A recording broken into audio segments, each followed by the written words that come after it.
Buenos días. ¿Me escucha bien?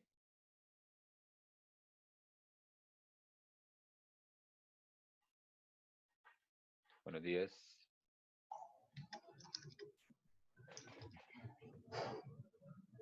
¿Me escuchan?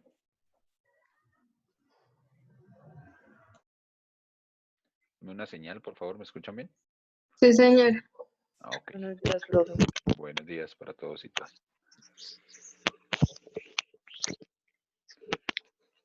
Bueno, entonces, como lo habíamos planteado en la dinámica del instructivo, entonces la primera parte de la sesión voy a silenciarlos, pues para que no haya interrupciones. Ustedes van anotando sus dudas y demás, y en la segunda sesión las vamos a dilucidar, ¿vale? Ok. Ok. Bueno, ahora tenemos 15 participantes. Eso quiere decir que todavía no hay curvo, no se han levantado. Bueno, entonces durante la semana les dejé en la plataforma de Moodle lo que tiene que ver con esta sesión, la lectura y taller, que recuerden que es para el próximo domingo y luego hablamos al respecto. Entonces vamos a empezar a referirnos hoy a lo que son los sujetos de derecho y la capacidad de goce. Entonces, debemos decir inicialmente que no puede haber una relación jurídica, o por lo menos el ordenamiento jurídico está planteado y tiene como objeto dirigir el ordenamiento a unos sujetos de derecho. Esos sujetos de derecho son básicamente personas, tanto personas físicas como personas jurídicas. Si bien las personas jurídicas en Roma inicialmente no estuvieron planteadas dentro del derecho privado, sino eran una figura de derecho público, lo vamos a ver más adelante cómo funciona lo del municipio y demás, eh, también las personas jurídicas fueron un sujeto de derecho en Roma. Lo que sucede es que el desarrollo, o más bien la evolución de esta figura jurídica, tal como hoy la conocemos, se dio durante la Edad Media, eh, el trasplante que se hizo hacia el derecho privado, pero pues lo vamos a ver posteriormente. Entonces, digamos, con respecto a la capacidad de goce, que no, lo decíamos hace un momento, que no puede haber relaciones jurídicas que no tengan un sujeto de derecho como objeto. O sea, por ejemplo, en la capacidad de goce, que es la aptitud que tienen los seres humanos o las personas jurídicas también, las personas en sí mismas, es la aptitud que se tiene para ser sujeto de derecho y obligaciones. O sea, por ejemplo, no puede haber obligaciones, no puede haber contratos, por ejemplo, sin partes. O sea, no puede haber un contrato de compraventa sin enajenante y sin adquirente. Esos son los sujetos de derecho. Entonces, yo podré obligarme en la medida que tenga la capacidad jurídica para ser sujeto de derechos y obligaciones. O no puede haber un derecho subjetivo dirigido hacia el vacío. Tiene que estar dirigido hacia personas. Por ejemplo, yo puedo disfrutar del derecho, no sé, a la movilidad, o el derecho a, a implementar o más bien dirigir preguntas a través de los derechos de petición cuando tengo la capacidad jurídica. Pues fíjense que esas son las dos vías. Entonces la capacidad de goce es esa capacidad que se tiene para ser sujeto de derechos y obligaciones, pero van dirigidas hacia quienes inicialmente hacia las personas físicas. Y aquí debemos decir entonces que la capacidad de goce tiene unos requisitos. Tiene unos requisitos, en el derecho romano son un poco más amplios que en el derecho nuestro, pero en la primera parte se comparte. Entonces, decimos que la capacidad de goce tiene esos requisitos. Uno es la existencia de la persona, que vamos a ver cómo se da lo de la existencia, y lo otro es gozar de unas prerrogativas o gozar de unos privilegios con respecto al ordenamiento jurídico. En la medida en que existan esos dos requisitos, se podrá tener capacidad de goce. Entonces, en cuanto a la existencia, tenemos que referirnos a las personas. Ya veíamos en la lectura cómo hay unas definiciones lingüísticas de las acepciones, de las raíces etimológicas que tiene la palabra persona. Ambas son una locución del latín, ¿no? Que ahí lo encontraron en la lectura. O sea, persona proviene de las raíces latinas per, que significa a través de, y sonare, que significa sonar, o sea, sonar a través de.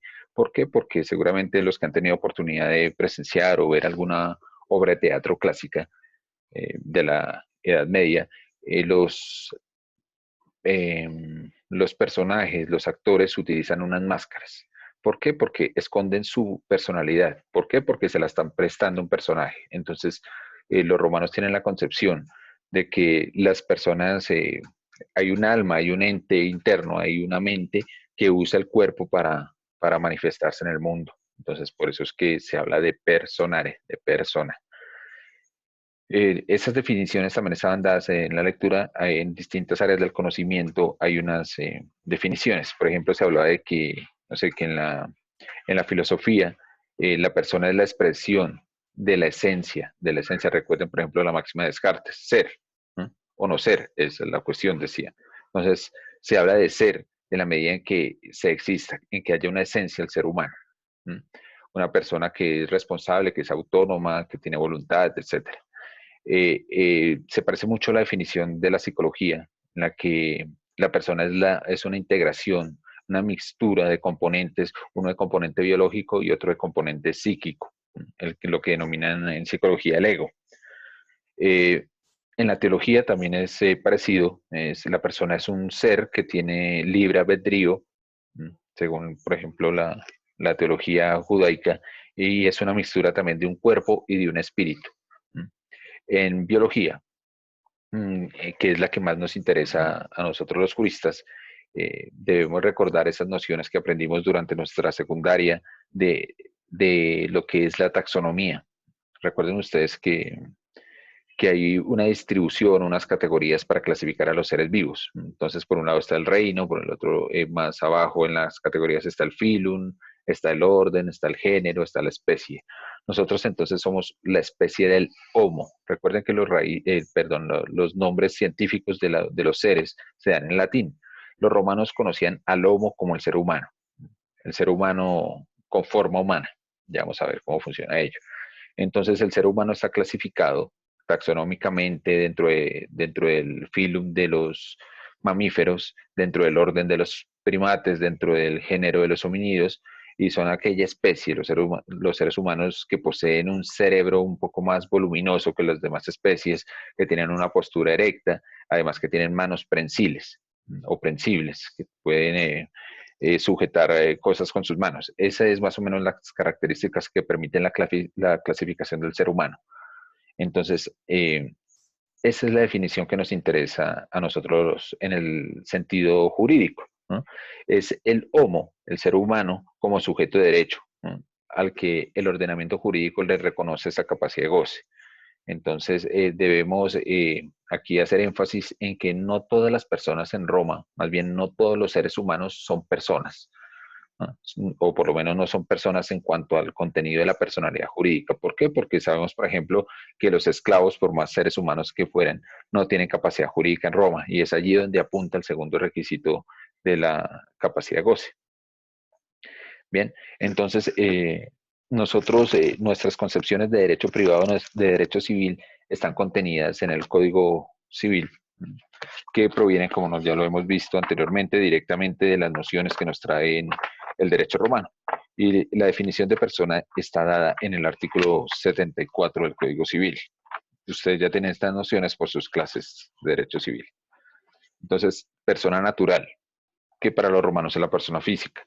Entonces, son personas en el contenido jurídico, todos los individuos de la especie humana, cualquiera que sea su edad, sexo, estirpe o condición. Fíjense aquí que hay una discriminación de naturaleza positiva en el ordenamiento jurídico, porque hubiese bastado con decir, son personas todos los individuos de la especie humana. Lo que pasa es que hay que hacer claridades porque en el derecho romano sí había discriminación por edad, por sexo, por estirpe, por condición y demás. Entonces, por ejemplo, en el ordenamiento jurídico deben haber discriminaciones de tipo positivo. La discriminación negativa es lo que todos conocemos. Por ejemplo, cuando a una persona por su color de piel se le impide el ingreso a un establecimiento abierto al público. Hay discriminación negativa, pero las normas jurídicas hacen discriminación positiva. El caso, por ejemplo, de las mujeres que son gestantes. Sabemos que en alguna época, cuando la mujer estaba en estado de gravidez, pues se hacía un poco compleja la situación de manejo de la empresa para con la mujer gestante, entonces seguramente en algún tiempo eran despedidas sin mayor distinción. Hoy en día el ordenamiento jurídico ordena, por ejemplo, que las mujeres en estado de gestación tengan un fuero de maternidad reforzada, es decir, que, por ejemplo, las empresas no pueden despedirlas, o por lo menos no deben, sin autorización del Ministerio de Trabajo. Entonces, fíjense que hay un fuero de refuerzo. Eso es discriminación positiva. O cuando hay un tipo penal que prohíba el racismo, que prohíba la discriminación y que tenga una sanción para ello, también allí hay una discriminación tipo positiva. El artículo 74 entonces debe hacerlo y dice entonces que se será persona sin importar la edad, sexo, estirpe o condición, porque seguramente por la tradición románica sí había este tipo de discriminación. ¿Listo? Entonces, ese primer requisito de la capacidad de goce es la existencia. ¿De la existencia de quién? De las personas como sujetos de derecho. Pero ahora debemos entonces decir que la existencia de las personas y más de las personas físicas no es eterna. Entonces, ¿cuándo se tiene derecho? Solamente cuando se existe, no cuando no se existe. Entonces debemos saber y tener claro cómo se da la existencia de las personas. Tienen un inicio y tienen un final, seguramente. Entonces, el inicio está marcado en el Código Civil o está reglamentado por el artículo 90. El artículo 90 nos dice entonces que la existencia legal, esto quiere decir que, que solo se apunta aquí a hablar de la existencia legal, no de la existencia biológica, que ese es otro asunto. Podríamos llegar a inferir que hay vida biológica desde el momento de la concepción, pero lo que le importa al derecho, la existencia legal, es decir, como requisito de la capacidad de goce, o sea, las personas podrán ser sujetos de derechos y obligaciones en la medida en que existan, y la existencia legal se da a través del nacimiento. Entonces dice el artículo 90, que proviene directamente de las digestas de Justiniano. La existencia legal de toda persona principia al nacer. El nacimiento no, o sea, nosotros podríamos llegar a ser simplistas y decir el nacimiento se efectúa en un solo momento y no, para el derecho es importante saber cuándo el nacimiento y el nacimiento tiene dos momentos. El primero, el separarse completamente de la madre. Es decir, que si somos estrictos en el lenguaje, habrá separación completa no solo con la expulsión tanto por cesárea o vaginal de la persona, sino cuando se cercene o cuando haya un corte del cordón umbilical. Ahí estaría el primer momento del nacimiento. Y el segundo lo podemos inferir de la lectura del segundo inciso del artículo 90. Allí nos dice el código. La criatura que muere en el vientre materno o que perece antes de estar completamente separada de su madre o que no haya sobrevivido un momento siquiera se reputará no haber existido jamás, por ende nunca fue sujeto de derecho. Entonces de allí deducimos el segundo momento del nacimiento, haber sobrevivido un momento siquiera. ¿Cuánto es un momento? Eso no lo podemos definir, eso no lo sabemos. El momento pueden ser instantes de tiempo, microsegundos, segundos, etcétera. Pero entonces aquí debemos decir que el derecho romano aplica la teoría de la vitalidad, no de la viabilidad. En otros ordenamientos jurídicos, en alguna época, por ejemplo en el sistema francés, se hablaba de que habría nacimiento con la separación completa de la madre por un lado, pero además habría nacimiento si el nacido sobrevivía 24 horas. Entonces fíjense que aquí se habla de la viabilidad. La vitalidad que nos dice, y es un principio del derecho romano, nos dice que la regla es que los seres humanos que se están gestando, la regla es que nazcan y que nazcan vivos. La excepción es que no nazcan o que nazcan muertos. Entonces fíjense que ahí, dentro de la teoría de la vitalidad, se tiene por concepto la vida, o sea, la regla es la vida. Tanto así que hay una carga probatoria, por ejemplo. Imaginen el siguiente escenario. Mm, Imaginen que el único heredero de una persona va a ser la persona que nazca. O sea, por lo menos en el primer orden va a ser el hijo, es decir, que va a exceptuar a los demás órdenes. Y, y, y la persona no sobrevivió mucho tiempo o no sobrevivió. Entonces, no sé, los otros interesados en la sucesión podrían llegar a decir que la persona nació muerta, por ende, como leemos en el artículo 90, no existió jamás, por ende no tuvo derecho de sucesión en ningún momento. Entonces, la carga de la prueba para negar la existencia de la persona estará en cabeza de esos interesados, de esos que niegan. Entonces, ellos serán los interesados en negar que la persona nació viva. Entonces, para ello, pues seguramente habrá libertad probatoria. Por ejemplo, podrán usar como testigos a los médicos o asistentes médicos que, valga la redundancia, asistieron al parto, ¿no? Pero si no hay una prueba, la regla es que nació vivo. y que nació vivo, esto lo podemos probar por muchos medios. Muchos recordarán que al momento de los nacimientos, los médicos que asisten los partos suscriben un certificado que se denomina nacido vivo. Esto es importante para el derecho. ¿Por qué? Porque inicia la existencia y si hubo existencia, entonces habrá capacidad de goce en esos términos. Mm, Debemos decir entonces que es la teoría de la vitalidad la que desarrolla el derecho romano y la existencia legal comienza con el nacimiento. Ahí lo tenemos. Eh, Esa es la tradición románica. Sin embargo, y nosotros sabemos que hacemos parte de la familia jurídica romano-germánica, pero hay naciones o países dentro de nuestra familia jurídica que tienen otro momento para el comienzo de la existencia. Por ejemplo, el Código Argentino habla de que la existencia comienza con la concepción. ¿Qué quiere decir ello? Que el feto, nasciturus, como se dice en latín, tiene derechos o es sujeto de derechos y sujeto de obligaciones, ¿no? Desde el momento de la concepción. Esto para los romanos es monstruoso. ¿Qué quiere decir monstruoso? Que es antinatural, que no corresponde a la naturaleza. ¿Por qué? Porque en el derecho romano, ¿no?, el nasciturus es visto como una parte de la madre o es concebido como una parte de la madre, como una víscera, como un órgano de la madre. Y esto nos parecerá a nosotros un poco ilógico, ¿cómo así? ¿No? Que hay un reconocimiento de ese feto como una cosa, no porque si fuese una cosa en los términos jurídicos romanos, entonces sería apropiable, sería estirpable, sería atacable. Y entonces al concebirlo como una parte de la madre, pues es a la madre a la que se le brinda protección. Y si la madre en su humanidad tiene, por ejemplo, corazón, tiene pulmones, los pulmones de la mujer no son apropiables y demás. Y si se tiene como analogía que el feto es una parte de la madre, entonces se le podrá brindar protección jurídica en la medida que no es una cosa independiente, sino que hace parte de la madre y por ende, si se protege la madre, se protege al feto.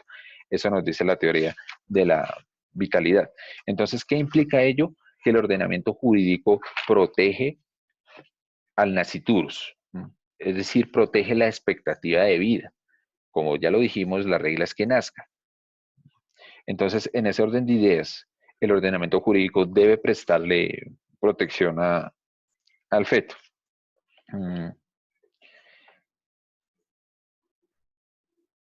Entonces, por ejemplo, ya les informo. Entonces, por ejemplo, el ordenamiento jurídico es tan básico que el mismo ordenamiento jurídico romano y que nuestro Código Civil protege la expectativa de vida en varias medidas.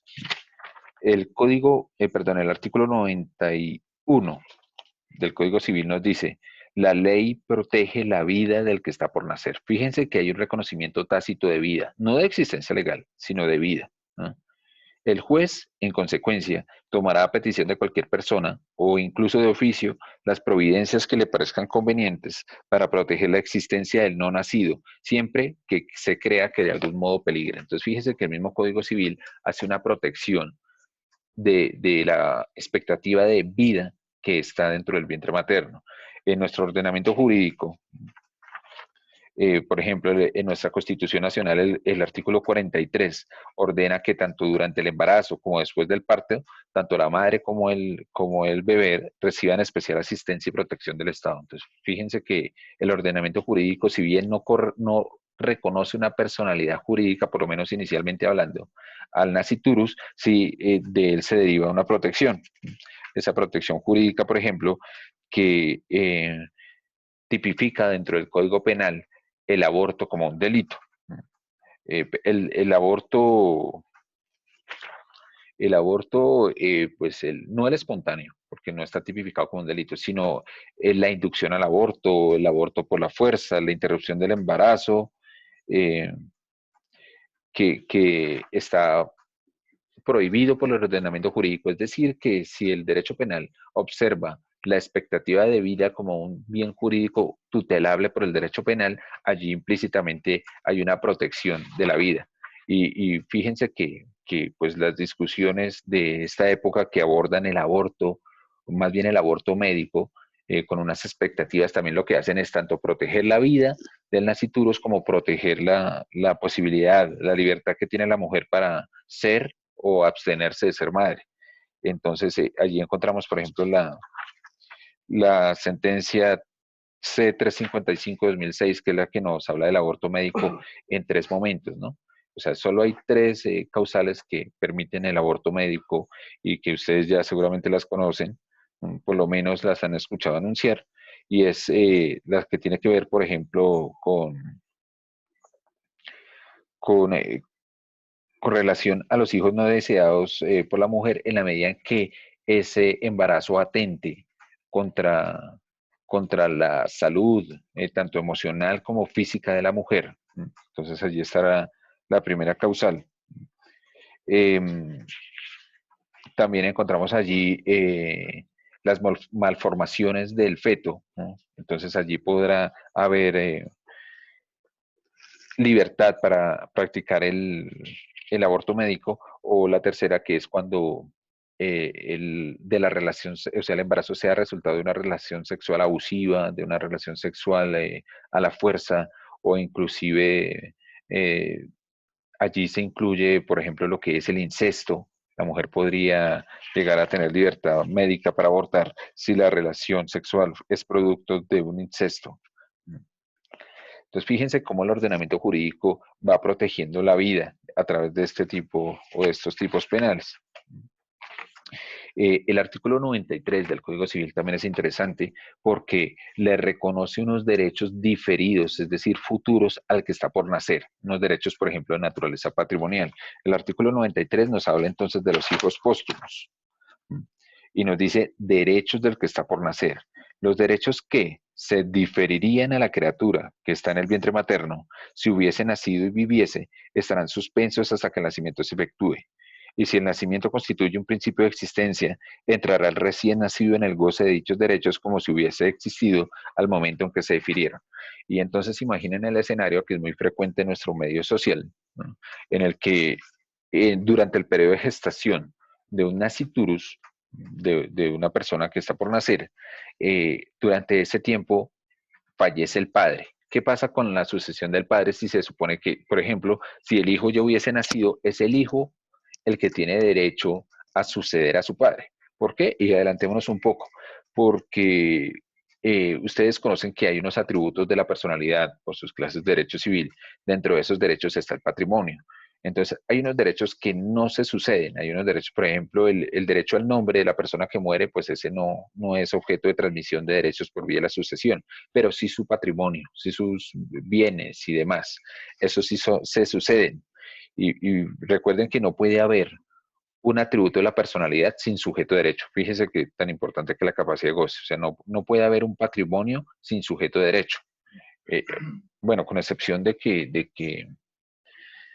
estemos en Colombia, porque hay una figura del Código General del Proceso y una figura jurídica del derecho privado que habla de lo que se denomina el patrimonio autónomo. El patrimonio autónomo es un patrimonio que en teoría no tiene doliente, que no tiene sujeto, sino que tiene un representante. Es un patrimonio que va por ahí, como una especie de figura que va flotando en el aire jurídico. Hagan de cuenta una genkidama que va volando seguramente hacia los paraísos fiscales de Panamá, de las Islas Caimán, etcétera. Entonces, para eso se ha prestado muchas veces. Pero esa es una excepción. O sea, los romanos también verían eso como monstruoso. No puede haber un patrimonio sin doliente. Entonces, cuando una persona muere, el patrimonio no puede estar por ahí sin doliente. ¿Qué pasa? En el momento exacto de la muerte, ustedes verán en sus clases de sucesiones, en ese momento exacto suceden varios fenómenos jurídicos, dentro de ellos la transmisión, la sucesión.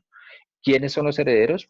Eso todavía el derecho no se ha individualizado, se necesitará un juicio de sucesión o un trámite de sucesión notarial, pero los derechos, las propiedades se transmiten inmediatamente con la muerte, tanto así que el heredero, que todavía no ha sido declarado heredero, puede defender los bienes de la herencia, en lo que se denomina derecho de posesión de la herencia.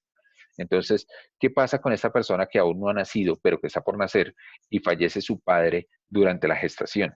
Los derechos se difieren, es decir, se suspenden hasta que, que el nacimiento se efectúe. Pero fíjense, por ejemplo, que si un padre es, no sé, fallece en el 6º mes de gestación de su hijo, entonces faltarían más o menos 3 meses para que se efectúe el nacimiento, pero ya dijimos que no puede haber un patrimonio sin doliente. ¿Qué pasa entonces en Roma? Y en nuestro derecho también funciona así. ¿Qué pasa con esos derechos? Porque seguramente en el momento sexto debe haber una transmisión, ¿no?, de los derechos sucesorales, ahí inmediatamente. Entonces hay una ficción legal, es decir, una ficción jurídica es otorgarle las consecuencias de un fenómeno que sí se presenta a otro fenómeno que no se ha presentado. Eso es una ficción. Entonces, ¿qué se hace? Se espera hasta el nacimiento. Si el nacimiento se efectúa, valga la redundancia, efectivamente, es decir, si la persona nace con vida, entonces se tiene en cuenta como si hubiese existido al momento de la muerte de su padre, ¿no? ¿Para qué? Para efectos sucesorales. Si no nació, entonces se aplica el segundo inciso del artículo 90. Se presume no haber existido jamás, por ende, si no existió jamás, no tuvo la capacidad de goce del derecho de sucesión, por ende, ese derecho seguramente se dirigirá hacia otras personas, no hacia esta otra persona que ya nació. Entonces, así se aplica lo de los hijos póstumos. Entonces, fíjese que hay una ficción legal que se da por vía del artículo 93. Entonces, ya sabemos cuándo empieza la existencia, pero ojo, entonces cabría la duda ahí, ¿y qué pasa para el derecho romano, ¿no?, con con el concebido, con el nasciturus, con el que ya se concibió? Tiene capacidad de goce, ya vimos que el ordenamiento jurídico le protege. Por ejemplo, en el artículo 93 que acabamos de ver, ¿ah?, ¿qué pasa con ese patrimonio que fue heredado por el padre? En Roma se le nombra un curador de vientre, un curator ventris. ¿Quién es el curador? El que administra el patrimonio mientras el nacimiento se efectúa. En nuestro Código Civil también estaba la figura jurídica, pero fue derogada, creo que en el año 96, eh, fue derogada y la administración de los bienes que son propiedad de la madre entran a ser, que son propiedad, perdón, del padre, entran a ser administrados por la madre. Entonces ya vamos a ver cómo funciona ello. Pero como les digo, es una figura que estaba en nuestro Código Civil, lo que se denominan tutelas y curatelas, pero fueron derogadas. También es interesante una figura jurídica que trae el Código General del Proceso, la Ley 1564-2012. Allí se reconoce personería jurídica a los nasciturus. O sea, ¿qué quiere decir que sea, o que se les reconozca, perdón, personería jurídica? Que podrían en teoría hacerse parte dentro de un proceso judicial. O sea, ser parte, ser demandante, ser demandado. ¿Cómo funciona eso? Si nosotros fuéramos romanos, también veríamos eso como monstruoso, porque podría inclusive ser un poco, o más bien poco estético, no sé, interrogar en un proceso a un feto. No me imagino cómo podría llegar a pasar eso. O sea, en el estrado judicial sentado en nasciturus y usted como abogado interrogándolo, no sé. Pero para el derecho colombiano, esa representación lógicamente se debe hacer a través de la madre, es decir, que la personalidad jurídica podría estar en cabeza de la madre representando al nasciturus, por ejemplo, en un proceso de sucesión. Mm, Es decir, que fíjense que esto evidencia que el ordenamiento jurídico siga otorgándole protección al que está por nacer.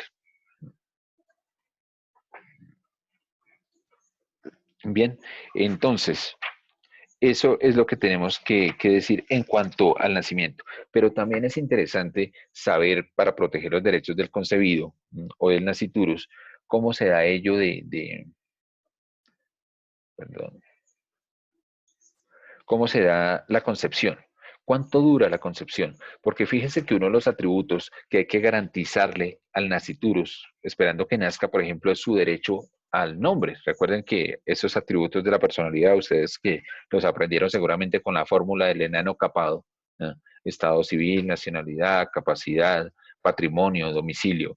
Esos atributos de la personalidad hay que protegérselos de una vez a la expectativa de vida.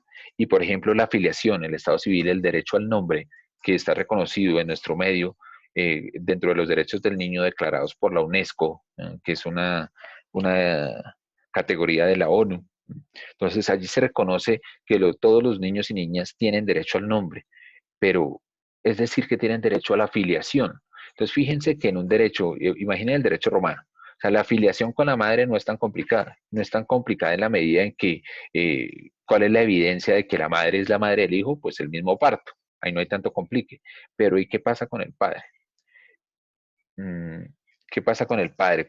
El padre en Roma en algunas épocas podía negar directamente el patrimonio, perdón, la paternidad. Podría negar la paternidad sin más ni qué. O sea, así, por solo presunción. Entonces, fíjese que esto podría llegar a ser injusto, ¿no? O inequitativo tanto con la madre como con el nasciturus. Entonces, esto se empezó a regular. Entonces, se acudió a una fórmula. Se acudió a la fórmula que está instituida en el artículo, permítanme,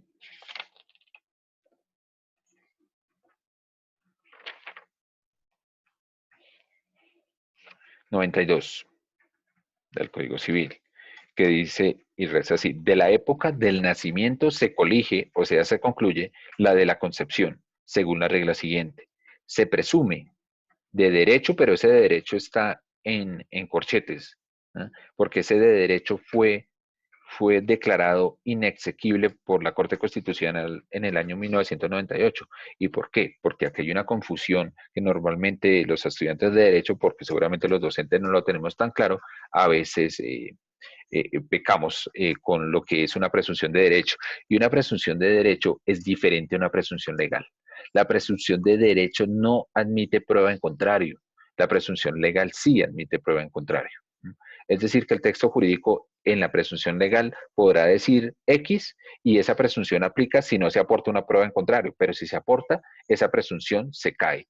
La presunción de derecho no se cae y era la que traía el artículo 92. Entonces, leamos. De la época del nacimiento se concluye la de la concepción, según la regla siguiente. Se presume que la concepción ha precedido al nacimiento no menos que 180 días cabales y no más de 300 contados hacia atrás desde la medianoche en que principia el día del nacimiento. Entonces, fíjense que, como hemos insistido durante varias ocasiones, el derecho romano es un derecho natural, es decir, que es un derecho obvio y lógico que persigue los designios de la naturaleza. Entonces los romanos contaban más o menos cuánto duraba un estado de gestación, un embarazo. Entonces decían, más o menos son 9 meses, o sea, a veces son 10, a veces son menos, pero, o sea, es muy extraño que haya como le dicen hoy en día, un quintemesuno, pero puede que haya un hexamesuno o sextimesuno, ¿no? Entonces, es mucho, o sea, la expectativa de vida es que el embarazo dure entre 6 meses y 10 meses. Entonces, fíjese que aquí hay una evidencia que puede contribuir a la paternidad, porque, por ejemplo, el artículo 214 del Código Civil nos dice que para los términos de impugnación de la paternidad, o sea, para que el padre pueda decir yo no soy el padre del hijo, se aplica la regla siguiente.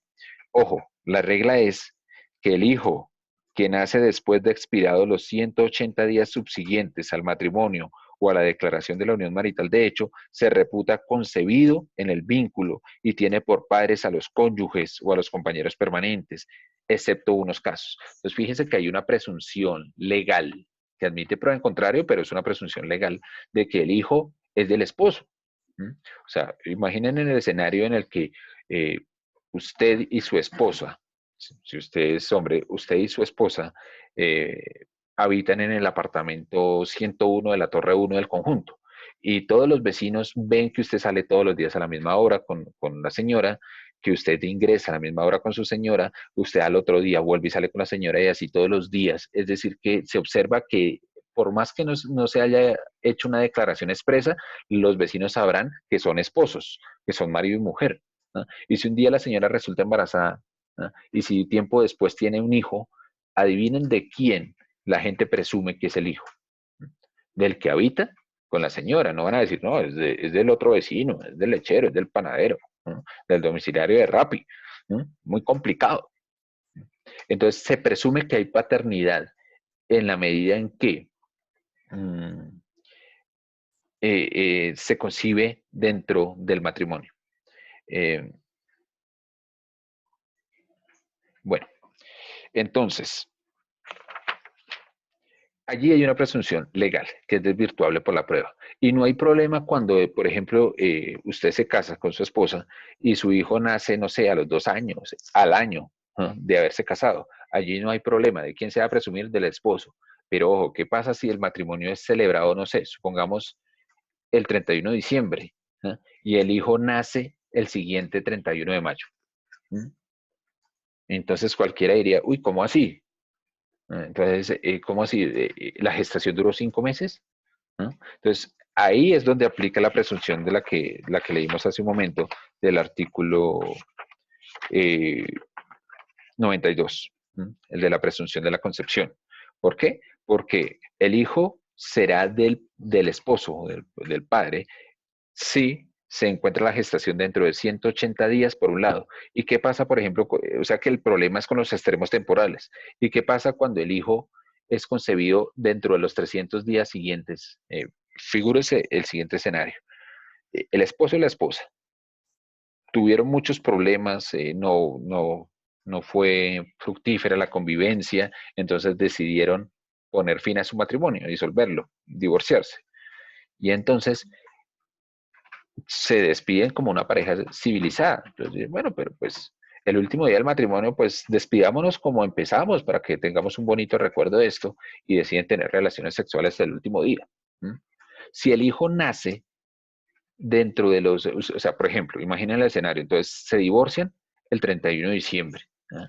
Y resulta que, no sé, el 15 de octubre del año siguiente llega la ex esposa y le dice, felicitaciones, eres padre y toma tu bebé. ¿Mm? Entonces, eso aritméticamente usted diría, uy, pero ¿cómo así? O sea, ya hay un tiempo que no hubo lugar a la relación sexual. Sí, pero el artículo 92 nos dice que se deben contar 300 días cabales. 300 días. Entonces, fíjense que es posible, ¿no? Que por más que se haya disuelto el matrimonio, el hijo haya sido concebido dentro del matrimonio. Por ende, hay una presunción de paternidad que está dada por el artículo 92. Eso, de alguna manera, es tautológico. Ahora bien, pero ¿qué pasa con las excepciones? Porque esto no siempre es así. ¿Mm? ¿Qué pasa entonces cuando el hijo, por cuestiones de la naturaleza, la gestación dura 11 meses? ¿Es posible que una gestación dure 11 meses? Médicamente sí. ¿Mm? Han habido casos excepcionales, claro, pero sí. Y entonces que le cargamos valga la redundancia, con la carga de la prueba a la madre, al nacido. ¿No? No, no es posible esto. Ya vamos a ver entonces cómo funciona ello. Y entonces estábamos leyendo el artículo 114, perdón, 214 del Código Civil. Es el que nos dice cómo funciona esto. Nos dice entonces, como lo hemos dicho antes, que el hijo que nace después de expirados los 180 días subsiguientes al matrimonio o la declaración de la unión marital de hecho, se reputa concebido en el vínculo y tiene por padres a los cónyuges o a los compañeros permanentes, excepto unos casos. Primero, cuando el cónyuge o el compañero permanente demuestre por cualquier medio que no es el padre. O sea, hay una presunción legal que es desvirtuable por medio de la prueba. Y segundo, cuando en proceso de impugnación de paternidad mediante prueba biológica se desvirtúe esta presunción en atención a lo consagrado en la ley 721-2001. ¿No? Pero en Roma no había prueba biológica. En Roma no había prueba de ácidos desoxirribonucleico, ni de marcadores genéticos, ni nada de esto. ¿No? Entonces, la prueba era a través de testigos, etcétera. Imaginen ese escenario. ¿Qué pasa entonces? ¿Mm?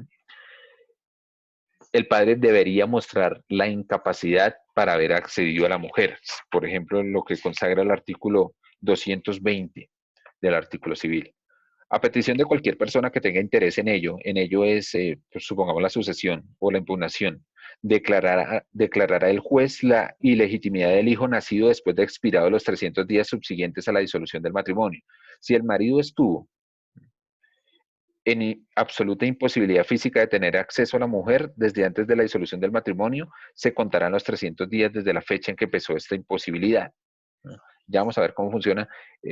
Esto continuará porque se acaban los 40 minutos, pero ya ustedes tienen el enlace para acceder a la segunda parte de la sesión. Listo, entonces ya en unos minutos, eh, exactamente ¿qué habíamos dicho? A las 8.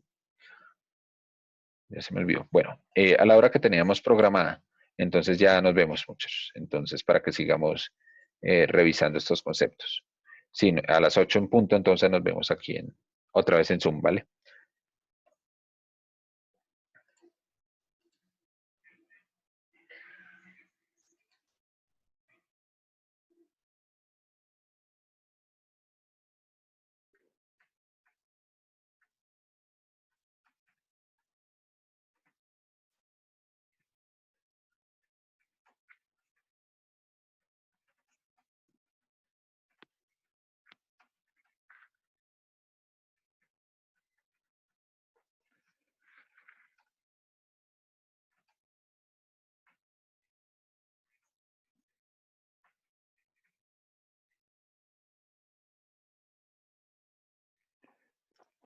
¿Listo?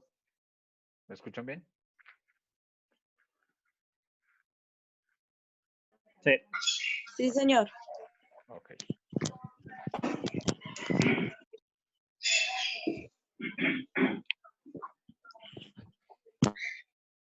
Listo. Entonces, estábamos hablando de la presunción que hace el artículo 91 del Código Civil en lo que son los términos que debe durar más o menos la gestación. Entonces, veíamos que lo problemático de ellos son los extremos temporales de la relación matrimonial o de la relación marital en nuestro medio, la ley 54 al 90, la unión marital de hecho. Entonces decíamos que el hijo pues, se presume del esposo o del compañero permanente, pero que esta presunción es una presunción legal que es desvirtuable por vía de la prueba. Entonces decíamos que para los romanos son 180 días y 300 días en ese extremo.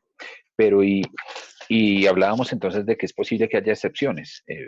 Hubo un caso enigmático en Francia en el que, pues, en Francia también se tenía esta misma presunción de los 180 y 300 días, pero resultó que una señora en Francia eh, se sometió a un tratamiento de fertilidad con su esposo, quedó embarazada, estaba gestando a su hijo y su esposo murió. Eh, la gestación de la señora duró 11 meses. Y entonces las personas sobrevivientes al padre, los padres, es decir, los abuelos del nacido, afirmaban o más bien negaban la paternidad de su hijo, aduciendo este término legal, que habían pasado más de 300 días desde la concepción. Y obviamente el nacimiento entonces se dio mucho después de esos 300 días.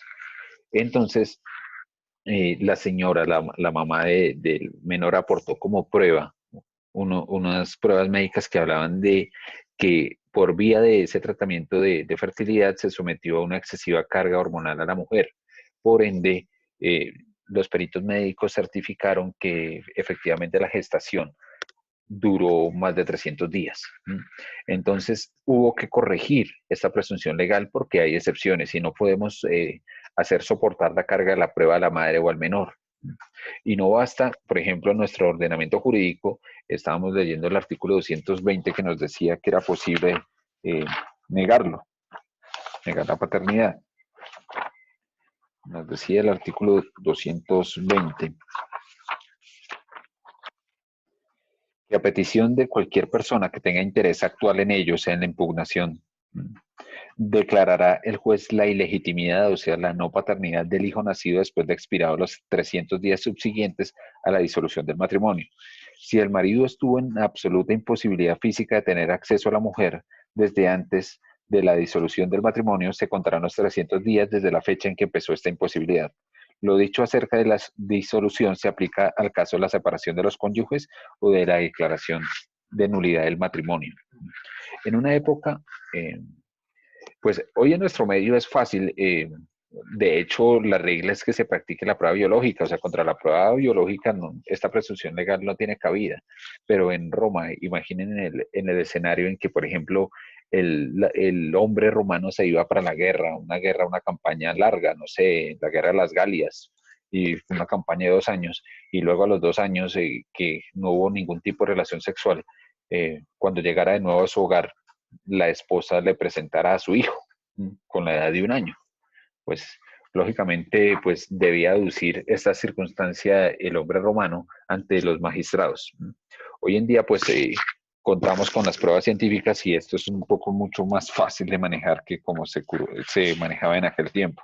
Pero entonces fíjese que esos son los fenómenos que se dan alrededor del nacimiento como inicio de la existencia, como primer requisito de la capacidad de goce. En Roma había otro requisito y era que además del nacimiento efectivo, también se hablara de que el nacido debería tener forma humana. ¿Y esto por qué? Porque los romanos seguramente creían que la mujer podía llegar a concebir algún tipo de monstruo. Creían en otros tipos de seres mitológicos como el centauro, Pegaso, el Minotauro, ese tipo de seres. Esos seres no tienen forma humana, por ende no tenían capacidad de goce. O sea, la forma humana estaba dada porque el nacido tuviese cabeza, tronco y extremidades. Nos parece un poco extraño, pero inclusive eso se conservó hasta el Imperio Romano Germánico. O sea, que las personas que no tuvieran esta forma, por ejemplo, los siameses que tenían dos cabezas, que eran bicéfalos, no eran concebidos como personas. Entonces, esto hasta hace unos 4 siglos tuvo aplicabilidad dentro del ordenamiento jurídico mundial. Hoy en día sabemos que lógicamente el ser humano es una especie híbrida, o mejor, no es una especie híbrida, por lo tanto no puede concebir otro tipo de seres, por más que pues, haya personas que crean en ello. Entonces, ese requisito que se da en Roma, en nuestro ordenamiento jurídico está exceptuado. El artículo 74 dice que son todas las personas, o sea, los seres humanos, que nazcan. Esas son las personas, sin distinción de edad, de sexo, ni de condición, ni de anormalidad. Ese tipo de cosas no aplican en nuestro derecho. En Roma sí. Entonces, así, ya abrimos los micrófonos para preguntas. Ya vamos a ver cómo funciona. Paula, espérame un poco. Ahora, hablemos entonces, así inicia la existencia. ¿Y cómo termina la existencia? La existencia es tautológico, termina con la muerte, ¿no? El artículo 94 del Código Civil nos dice que la existencia legal, ojo, legal, no estamos diciendo que en otros campos no puede haber existencia, pero por lo menos la existencia legal o personalidad de los seres humanos termina con la muerte. Pero ¿qué es la muerte? La muerte, así como el nacimiento es un fenómeno biológico, médico, físico, etcétera, la muerte también lo es. Entonces, la muerte, así como el nacimiento tiene unas etapas, la muerte también las tiene, médicamente hablando. No basta con la cesación de los efectos, porque recuerden que eh, eh, la evidencia del nacimiento es el mantenimiento de signos vitales. Por eso es que los médicos en el momento del nacimiento toman al nacituro y le dan una palmada, para que haya respiración. Tanto así que se puede llegar a hacer una prueba de dosimasia pulmonar al recién nacido que nació o que no tiene o no continúa con vida, a ver si efectivamente tuvo vida. Es decir, que toman un pedazo de pulmón, lo cortan, lo meten en el agua y si flota, entró oxígeno en él, ¿qué quiere decir? Que hubo vida. Entonces, esa es la prueba de la dosimasia pulmonar. En la muerte también hay unos fenómenos médicos que se dan allí. De hecho, se habla de 3 etapas de la muerte, médicamente hablando. Una etapa de muerte relativa, una etapa de muerte intermedia y una etapa de muerte absoluta. Durante la muerte relativa, ¿qué sucede? Hay una cesación de los signos vitales. Eh, es lo que se dice, más bien en ese instante de la muerte relativa, las funciones superiores del sujeto se suspenden por un tiempo. O sea, hay cesación de los efectos de los signos vitales, por ejemplo, del pulso, de la respiración. Y es en esta etapa de muerte relativa donde los médicos hacen reanimación. Eh, el decreto 2493 de 2004, que es el que regula la donación de órganos en Colombia, recuerden que la regla es que todas las personas deben donar, o por lo menos deben tener el objetivo de donar sus órganos, a menos que hayan hecho una manifestación expresa durante la vida, una manifestación egoísta en la que digan, yo no quiero que cuando muera me, me, me quiten mis órganos para ser donados. Entonces, de resto, todas las personas son potenciales donadores de órganos. Eso en los términos del decreto 2493 de 2004. Pero allí se habla de las etapas de la muerte, porque fíjense que durante la muerte relativa, pues no aguanta tampoco decir, no, no tiene pulso. Ah, bueno, sáquele las córneas que van para el banco de córneas. Pues tampoco, hay que esperar, ¿no? Esa es la muerte relativa. La muerte intermedia es en la cual, lógicamente, se continúan los signos de la muerte relativa, o sea, no hay signos vitales, no hay manifestación vital, pero algunos órganos se mantienen vivos, pero la sola vida de estos órganos no aplicaría para que exista vida, ¿no? Por ejemplo, el cerebro. Está probado científicamente que el cerebro sigue teniendo actividad biológica, inclusive después de la cesación, por ejemplo, del pulso, o sea, del ritmo cardíaco. O sea, el corazón se detuvo, pero el cerebro sigue vivo. O sea, es posible, o sea, no sé, un homicidio, imaginen el homicidio, perdón, el cerebro sigue sobreviviendo, o sea, aunque el corazón se haya detenido, el cerebro todavía está pensando, me mataron o algo así, no sé qué dirá el cerebro. Pero esa es la muerte intermedia. Esa es la muerte jurídica que nos interesa aquí. ¿Y cómo se da ello? Entonces, cuando ya no hay reversa, o sea, por más que haya animación, ya no, o sea, esta muerte intermedia es irreversible. Por ende, es aquí donde tiene lugar la muerte para los términos civiles, para los términos de la cesación de los efectos de la existencia. Ya no va a haber vida. Y la otra es la muerte absoluta, ya cuando mueren todos los órganos, que esa pues ya no es tan aplicable para el derecho civil. Entonces, además, en unos ordenamientos jurídicos, inclusive en algún tiempo en el nuestro, se hablaba de muerte civil. Por más que hubiera vida, o sea, porque la persona siguiera viva, era muerta civilmente. Por ejemplo, por producto de condenas monstruosas. Por ejemplo, en el antiguo derecho germánico se decía que eh, en la sentencia esta, la persona quedaría viviendo como una especie de bestia, o sea, como si fuese un animal, o sea, no era tenida en cuenta para los vínculos o relaciones jurídicas. Esa es la muerte civil. Ya vemos, o en Roma también funciona, que eso es lo de los estatus que ya veíamos. ¿Cuáles son los efectos de la muerte? Los efectos de la muerte son básicamente dos. Los derechos de la personalidad, o sea, esos atributos de la personalidad, y los derechos familiares se extinguen definitivamente. Ese es el primer efecto. El segundo es que lo único que tiene permanencia en el tiempo son los derechos patrimoniales, pero como ya lo vimos o como ya lo dijimos, estos derechos son transmitidos a los herederos o legatarios.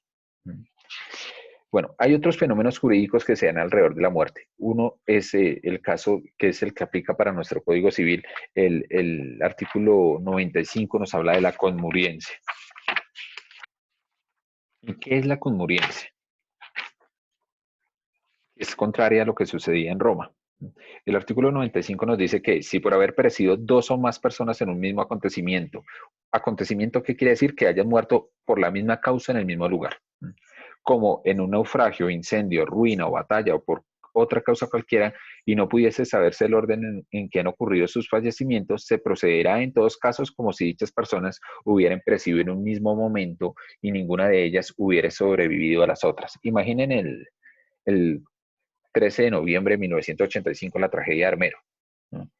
Muchas personas murieron en la tragedia de Armero y es posible que muchas personas de esas que murieron se hubieran podido suceder entre sí. Por ejemplo, las personas, dos hermanos que no tenían hijos ni tenían padres, se suceden entre sí. O sea, en caso de la muerte de un hermano, el que lo hereda es el otro, ¿no? Pero ¿qué pasa si murieron? No sabemos quién murió al tiempo, no sabemos quién murió primero y quién murió después. Entonces el artículo 95 nos dice que debe haber conmuriencia. Por ejemplo, que estas personas murieron en un mismo momento. Esto es interesante, pues en términos sucesorales. En Roma no sucedía la conmuriencia, sucedía la premoriencia.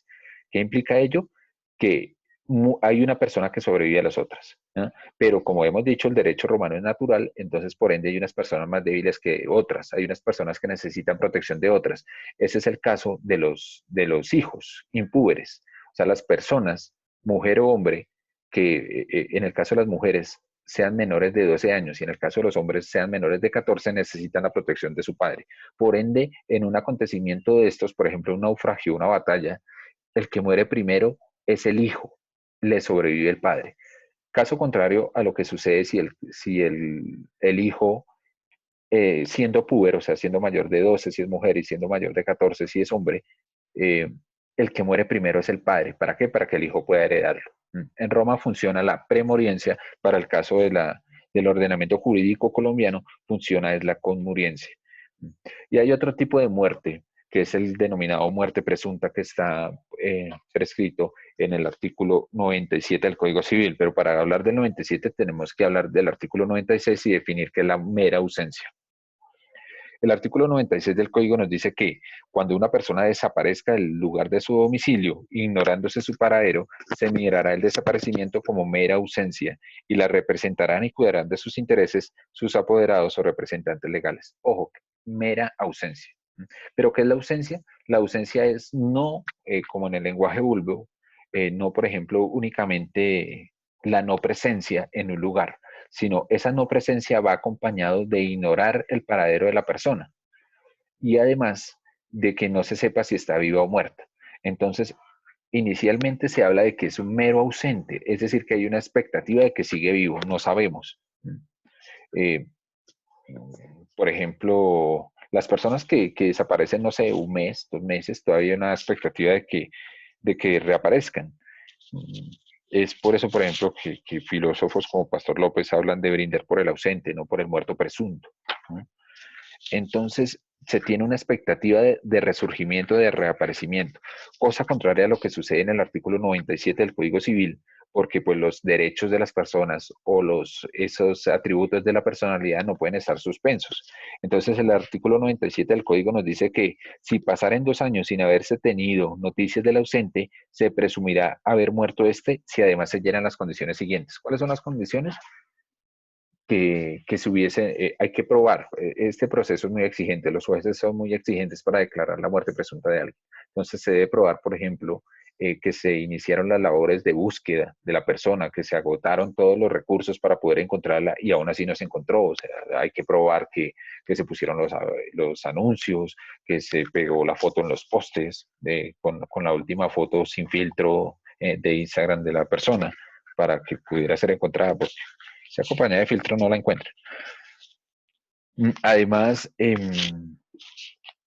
por ejemplo, se agotaron los anuncios radiales, los anuncios en los periódicos de amplia circulación nacional, todo ese tipo de cosas para que luego haya una sentencia que declare la muerte presunta. ¿Y qué es una sentencia de muerte presunta? Lógicamente, una muerte como si fuese natural. Lo que pasa es que no hay evidencia. Entonces se da como fecha la última vez que se tuvo noticia de la persona. Esa es la fecha de la muerte. ¿Y cuáles son los efectos? Los mismos. Hay una cesación de los derechos personalísimos o de los atributos de la personalidad y una sucesión de los derechos patrimoniales. Eso básicamente, pero pues ustedes se preguntarán qué sucede si reaparece la persona. Depende del ordenamiento jurídico. Por ejemplo, en Italia, fíjense que una de las causales de disolución del matrimonio es la misma muerte. Es posible entonces que el cónyuge sobreviviente pueda celebrar un nuevo matrimonio. ¿Y qué pasa si celebrado el nuevo matrimonio reaparece la persona, el primer esposo o esposa? ¿Qué sucede? Que el segundo matrimonio en Italia es nulo. Es nulo porque no se extinguió el primero. En nuestro ordenamiento jurídico, como hay una sentencia judicial que le puso fin al matrimonio, entonces el segundo matrimonio es válido. O sea, el primero terminó. Y en cuanto a los bienes, ¿qué pasa con los bienes? Los bienes hay que redistribuirlos, o sea, por ejemplo, si ya fueron sucedidos, hay que devolverlos al que reapareció. ¿Y qué pasa si fueron enajenados? Tendrán que ser devueltos por quienes hayan participado en la sucesión en dinero, con los frutos civiles en el caso, ¿no?, de que haya habido mala fe en la declaración de la muerte presunta. Si hubo buena fe, no hay que devolver los frutos. Básicamente esos son los fenómenos que se dan alrededor de la muerte. Entonces ya tenemos que, como requisitos de la capacidad de goce, se tiene la existencia, ya sabemos cuándo inicia, cuándo termina, pero en Roma además hay otro requisito, que es contar con unos privilegios con respecto al ordenamiento jurídico romano. Y básicamente, además de existir, se requiere ser una persona libre, se requiere ser ciudadano romano y ser pater familia, o sea, sujeto de derecho propio, no estar bajo la potestad de otra persona. Esos son los requisitos. Por ende, estos requisitos son excluyentes con unas personas. Por ejemplo, con los esclavos. Los esclavos no son personas en Roma. Los no ciudadanos, o sea, extranjeros, no son ciudadanos en Roma. Perdón, no son personas jurídicas con capacidad de goce en Roma. Y los sujetos alieni iuris, o sea, las personas de derecho ajeno, los que están bajo la potestad de un pater familia, por ejemplo, la esposa, los hijos, las nueras, etcétera, todas estas personas no tienen capacidad de goce completa, porque es el pater familia el que dispone, por ejemplo, del patrimonius, de los bienes del patrimonio. Entonces será esta persona la única con capacidad de goce completa. Eso lo vamos a ver más en detalle en las próximas sesiones. Ahora, ya vimos entonces ese tipo de requisitos y son resumidos así. Hay unas restricciones a la capacidad de goce. Esas restricciones, más bien también hay una muerte civil, por ejemplo, cuando se aplican capitis diminutio. Fíjense que los requisitos son la existencia por un lado y gozar con los status libertatis, status civitatis, o sea, ciudadanía, y status familiar. pero hay unas penas, por ejemplo, entonces de pérdida de capacidad. Cuando una persona es esclavizada, pierde los demás estatus, no solo la libertad, entonces por ende deja de ser persona, ¿no? Cuando una persona pierde la ciudadanía, ¿no?, por sanciones, eh, sigue libre, pero pierde el estatus de ciudadanía y pierde el estatus de familia. Por ejemplo, son las personas que son desterradas de Roma, que son privadas mediante las ceremonias de agua y fuego. Se priva del agua como elemento vital y además se priva a la persona del elemento del fuego como factor de unión de la familia. Recuerden la lectura de Fussell de Colanges en la Ciudad Antigua, que el pater familia es el que mantiene encendido el fuego del hogar. Por ende, si a usted lo prueban del fuego, lo están privando de la familia, es decir, lo están desterrando. Entonces usted seguirá siendo libre, pero perdió los otros dos estatus. Y la capitis de minuto mínima es en la que solo se cercena el tercer estatus, el de familia. Y eso se da muy seguramente por actos jurídicos como el matrimonio de las mujeres.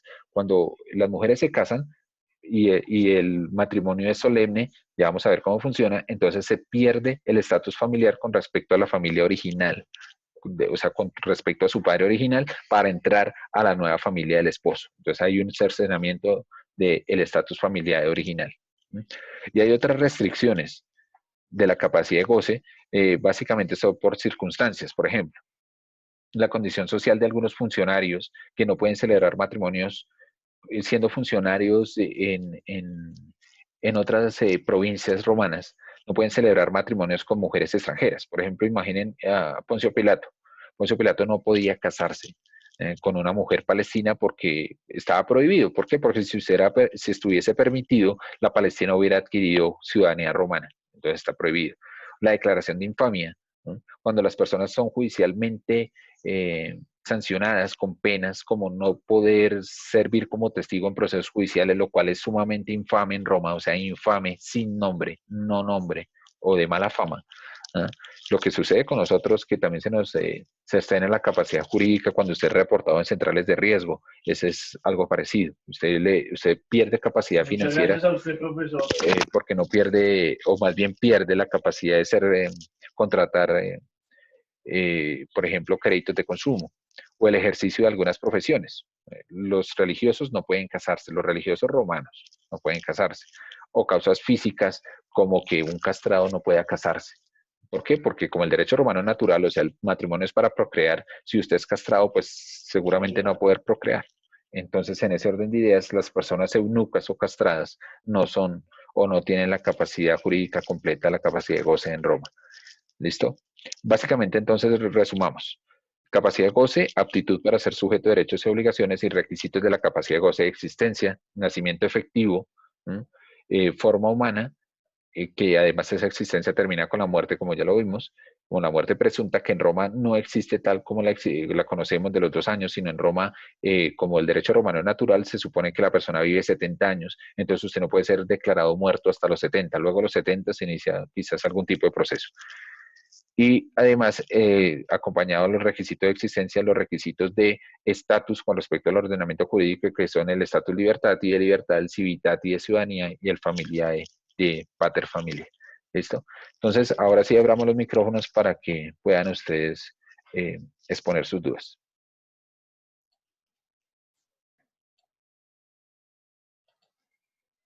Listo, entonces ya pueden habilitar sus micrófonos. ¿Quién tiene dudas? Profe, yo tengo Hola, me Paula. surgió una pregunta. Si solamente puede heredar una figura humana, entonces, ¿cómo hizo Freddie Mercury para dejarle la herencia a los gatos?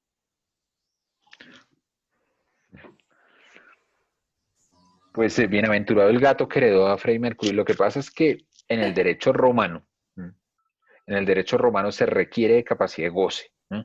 Entonces, si tú revisas bien, seguramente el gato no iba a poder administrar sus bienes, ¿no? O sea, por más que el gato se le hubieran dejado, no sé, la mansión de Freddie Mercury, él no podría llegar a enajenarla. O imagínate un gato en la notaría celebrando una notaría de compraventa de la mansión. Yo no lo imagino. Entonces, sí o sí se requiere una figura de representación humana. Entonces, fíjate que puede llegar a ser una ficción aquello. De hecho, te invito entonces, Paula, para que revises qué fue lo que pasó, porque seguramente hubo un beneficiado humano con esa sucesión. Profe, una pregunta. Ok, gracias. ¿Podría, en lo que pregunta Paula, tener en cuenta el artículo 1160? que menciona que en las obligaciones de dar no será válido el pago hecho por quien no tenga libre disposición de la cosa debida y capacidad para enajenarla. ¿Mm? Pero mira, Laura, aquí lo que sucede es que ya vamos a ver cómo funciona porque la capacidad de goce además está acompañada de capacidad de ejercicio. La capacidad de ejercicio es la que está incluida en el artículo 1503 del Código Civil. O sea, por ejemplo, imagina una persona de 2 años de edad que es no sé, el tío lejano por vía de testamento le hereda o la incluye en su testamento para que herede, no sé, un bien X, un bien inmueble. ¿Podría esta persona de 2 años celebrar un contrato de enajenación del bien que acabó de adquirir? No, tiene capacidad de goce porque sí puede disfrutar del derecho de sucesión, pero no tiene capacidad de ejercicio, no puede ejercer la capacidad de goce. Ya vamos a ver en las lecturas siguientes cómo funciona la capacidad de ejercicio.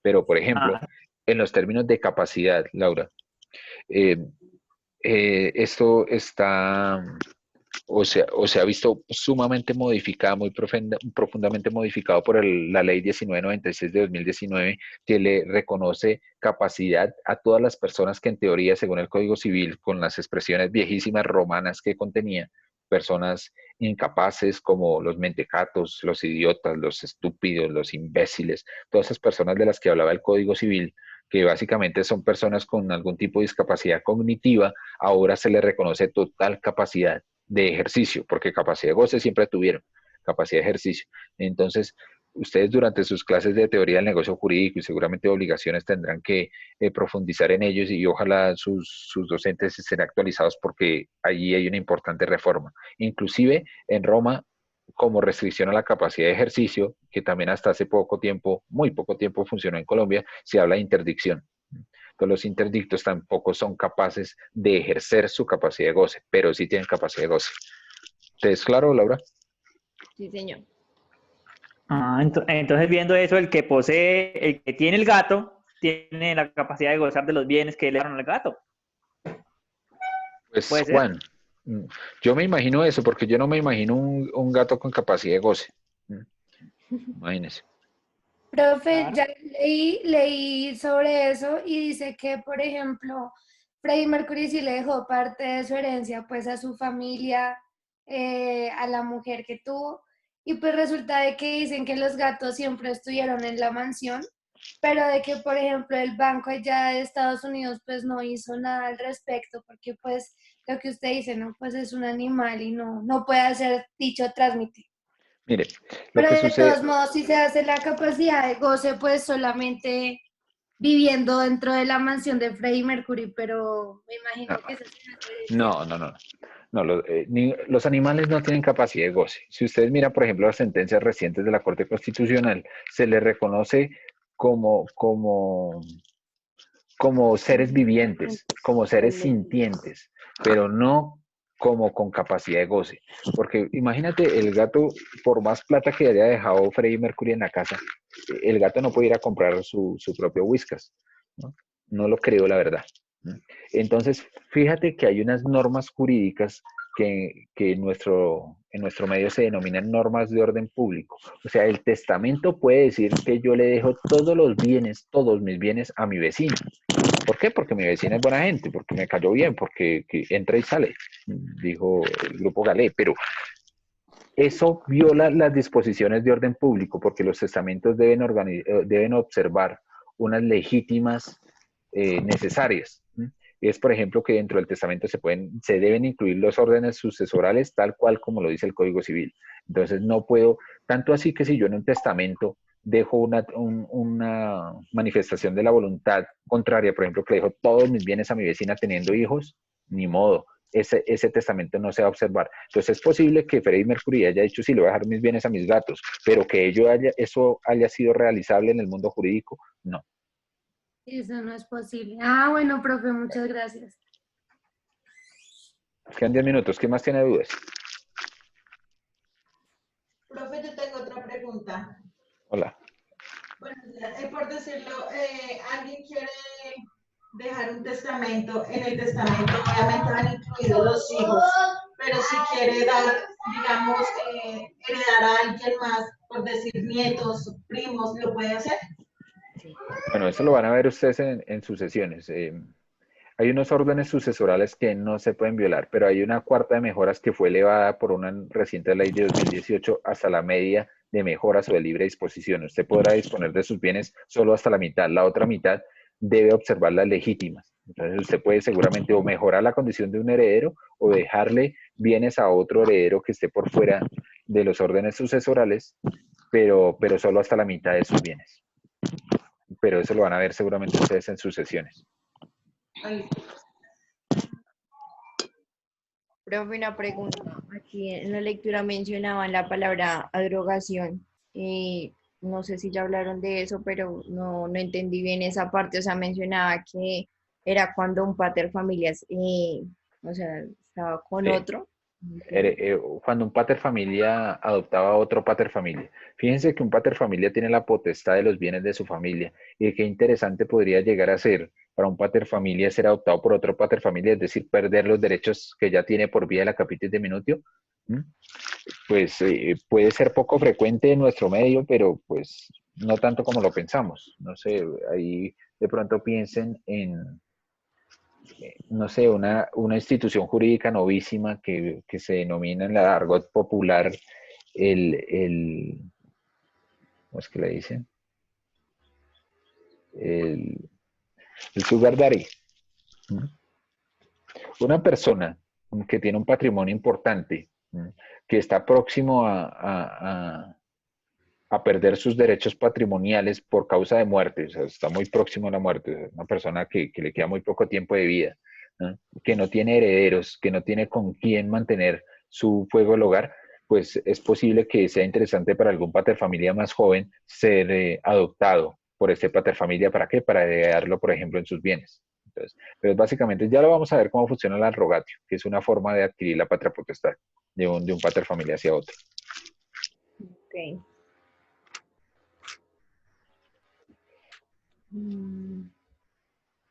¿Alguien más? Sí.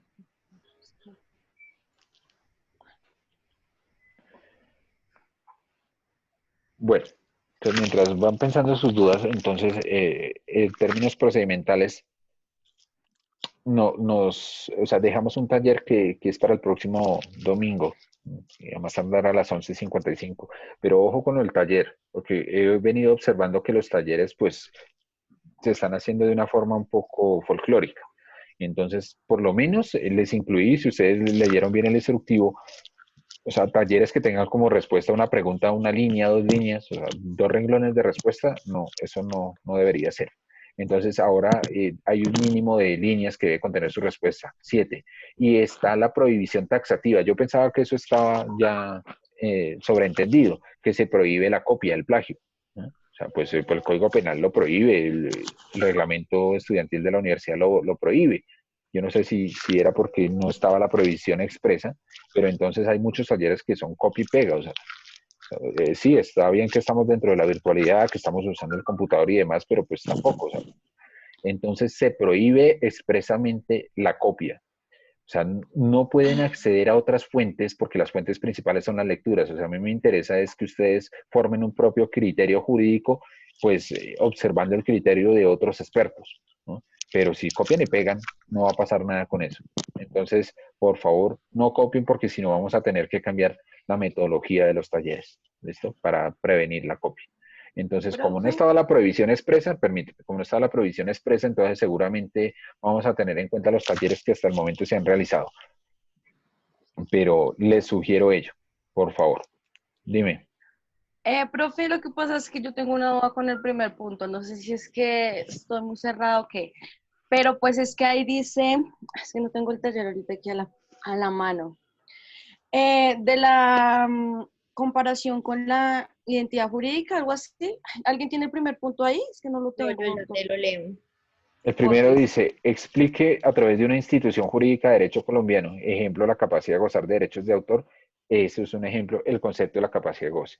Yo lo que pretendo es que ustedes, ¿qué son las instituciones jurídicas? Pues lógicamente lo que viene sucediendo jurídicamente hablando en el sistema colombiano. O sea, por ejemplo, una institución de derecho colombiano es la sucesión. Una institución de derecho colombiano es un derecho subjetivo, por ejemplo, el derecho a la vida.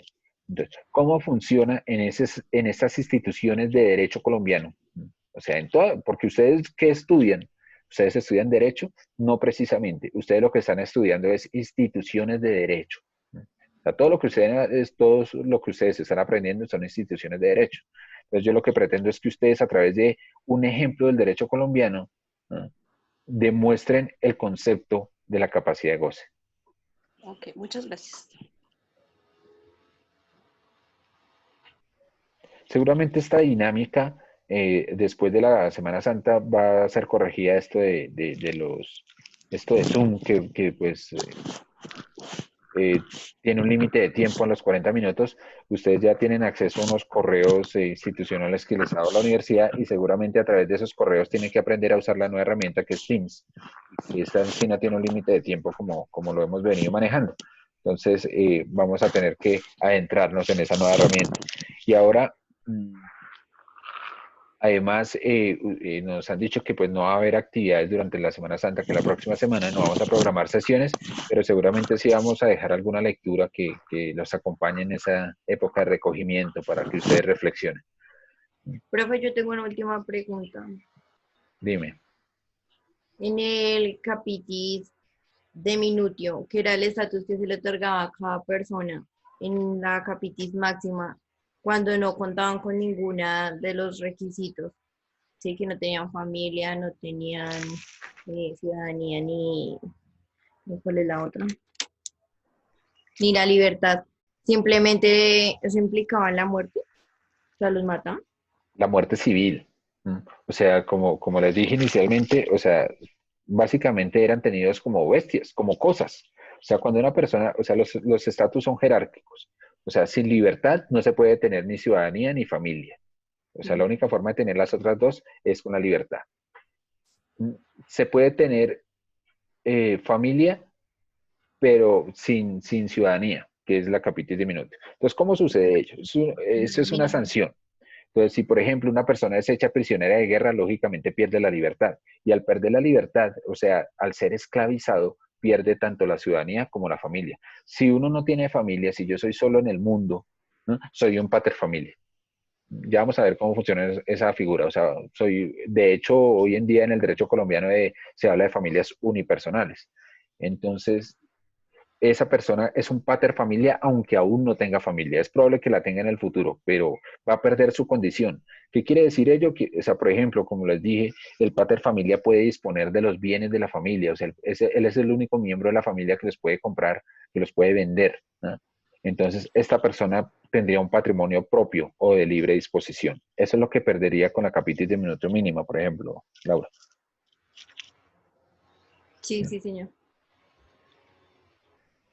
Listo. Bueno, chicos, entonces espero que tengan una semana de mucho estudio, sobre todo, y de reflexión, y entonces nos vemos durante la siguiente semana. Entonces, seguramente en la plataforma les voy a colgar alguna lectura para que ustedes tengan a bien realizarla. Y por favor, les reitero lo de los talleres, ¿listo?